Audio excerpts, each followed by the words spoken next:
Now this tube has as a good starting point for the components that we're going to put together on our robot. However, it's really just a starting point. We have our holes. We can use it for assembling it together, creating some nice joints and such. But what I'd like to do is make it so that we can have different variations on the same tube without having to go in and create a new version of this tube every single time we need a different length or different size and so on. So SOLIDWORKS gives us a nice tool by which we can set up configurations. Right now there's only one configuration. It's a default, and you'll have that for uh, every model that you create. So I'm going to select this dimension, and the dimension has on the right mouse button we can now configure that dimension. So selecting on this, now what we've got here is in the default configuration we have it's going to be 12 inches. So if I select in here, let's say I'm going to make this 6 inches, let's say 6 inch, we'll make that 6. We'll put in one for 12 just so we have a consistent naming. 12 inches.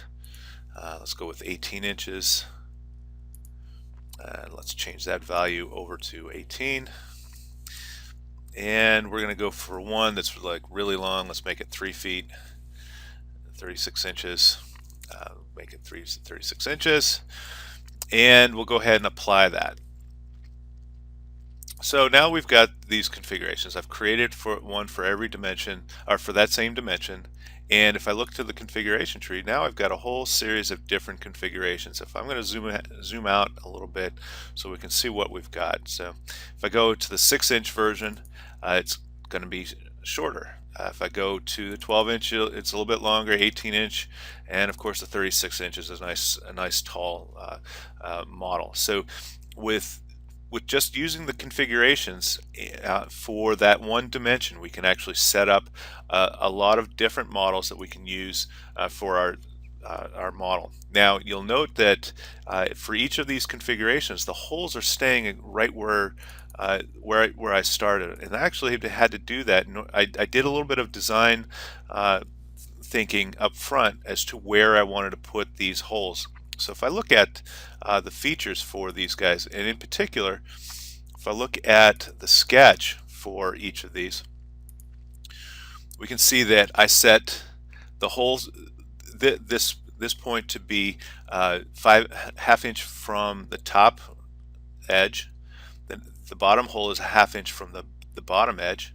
And then the last hole is right at the midpoint. You see the midpoint relationship right there. Those are making sure that if the length changes, because it's referencing the end sections, those holes will stay right at the ends of the tubes. So it makes for a lot easier way of managing it. And of course, as we saw, if I go into the larger sizes, I get the same basic design criteria in place for all of the variations. So this is a nice way of using SOLIDWORKS, using configurations. We can use it for any dimensions. Again, if I select on this guy, we've got another dimension here for 1 inch. I could make larger or smaller tubes if I wanted to. There's a lot of things that we can do with SOLIDWORKS, and we'll take advantage of that during the build season.